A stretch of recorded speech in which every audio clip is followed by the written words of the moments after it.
It's time for Recipe of the Day. Canadian Thanksgiving is this weekend, and I am celebrating with you by telling you about my best turkey brine recipe and about an exciting challenge that I have for you. This challenge comes with the chance to win one of two $50 Amazon gift cards. And what this is if you are doing a turkey for Canadian Thanksgiving or chicken for Canadian Thanksgiving, or if you are thinking ahead to American Thanksgiving, to doing your big Thanksgiving dinner, and you want to try out this turkey brine, you can try it out on some chicken.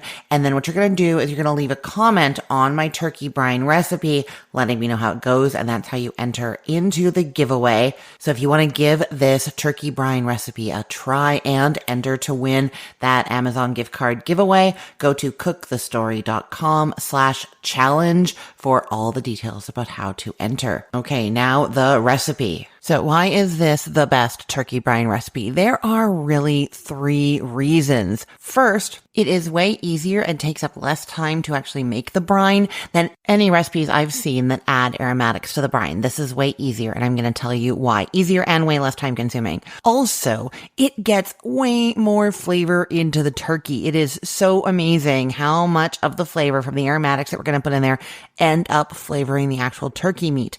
Then also, this brine recipe has a higher salt to liquid ratio than a lot of other brines do, and it allows you to brine it for less time. If you've ever brined a turkey or thought about brining it and you've seen that it needs to be kept cold in a cooler for like 24 hours or something, that is not what we're doing here. This is at most 4 hours. It's not going to be a pain, I promise. Okay, so what's the big deal about this brine recipe? Well, most of the turkey brine recipes online have you heat up somewhere between 1 gallon to 4 gallons of water with aromatics to boiling. You have to cook it for a little while. That takes a long time to get up to temperature.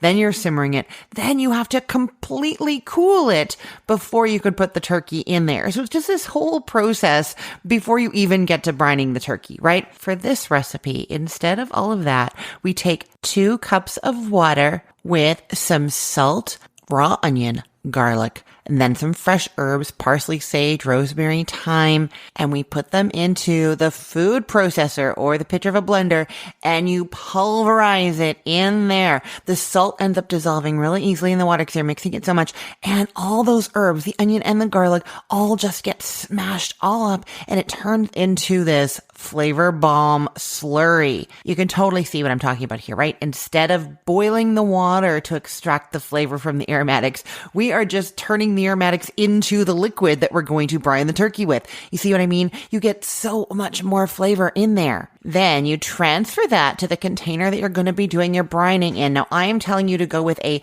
tall container because that's actually going to help us when we put the turkey in there in a moment. So you want like a tall, wide, like a big stock pot kind of thing, not a low, narrow roasting pan. So you're going to put the 2 cups of water with all that stuff you've pulverized into it into there. Then you're going to add the rest of the water, which is 3/4 of a gallon. That's 14 more cups. And just so you know that the ratio that we're doing there, it's 1 cup of salt to that gallon of water total, the 2 cups that we started with, and then the 14 cups after. Now, that is it. Your brine is made. So much easier than all that boiling, and I swear, so much more flavor in there. The liquid is just flavored, like so much potent flavor in there. You're not going to believe it. So that is pretty much the turkey brine recipe, and you could use this on other things too, right? This is, of course, going to be great on chicken or pork or really anything like that. I'm just going to give you some basics on how to use it. So you've got it in that taller, narrow container, like a stock pot, like a 5-gallon bucket.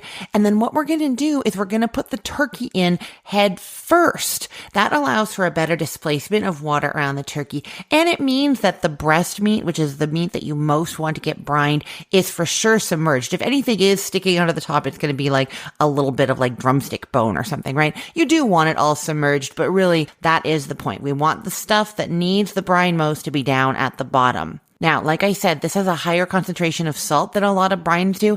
It only needs 4 hours in there. That is all. You do have to keep it cold for that time though. So if it'll fit in your refrigerator, you are awesome. Get it in the refrigerator. If not, since we're only doing this for 4 hours, it's not going to be that hard to keep it cold. You're just going to put some ice into that bucket or stock pot with that turkey. So if it was already kind of full, scoop out some of the water and then add in some ice. Cover it, put it somewhere out of the way so nobody trips over it or anything like that. And then just look every now and then and make sure that there's still some ice. You can add a little bit more ice as you need. It's only 4 hours. It's going to be fine. Once it's done, you take that turkey out of the brine and pat it dry. Don't rinse it off or anything like that. Just use some paper towels to pat it dry. And then you're going to cook it however you love to cook turkey. I am going to link to a recipe for roasting turkey, but whatever you normally do and love, it's going to work. The only thing I'm going to tell you is that when you want to make gravy from the drippings from a brine turkey, those drippings can sometimes be really salty.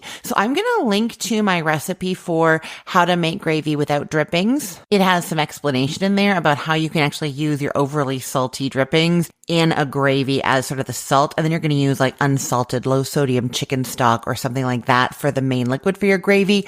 I also am going to link to just my basic gravy recipe because down in step number 6, it talks about how you make your drippings tasty, how to taste them first, what to do if they don't taste good. So that's all sort of tips that you can use. You can definitely get gravy from brined turkey. You just need to be a little bit careful and sort of plan ahead a little bit. Make sure that you do have that unsalted low sodium chicken stock so that you could make the gravy with that and then just add a little bit of your salty turkey drippings if you need to. So that is it. That is my turkey brine recipe. If you are celebrating Canadian Thanksgiving this weekend or looking ahead to American Thanksgiving, give it a try. Don't forget to enter that challenge at cookthestory.com/challenge, open until October 31st of 2025. And I will put the link to this turkey brine recipe in the show notes for this podcast episode, or you can head to cookthestory.com/ROTD and get it there. Everything there is arranged by date, so it's helpful to know that today is October 9th of 2025. And I am really excited for you to try this. Thank you for listening. I'm Christine Pittman from cookthestory.com, thecookful.com, the all new chicken cookbook, and from this podcast recipe of the day. I hope you have a great day. Let's get cooking.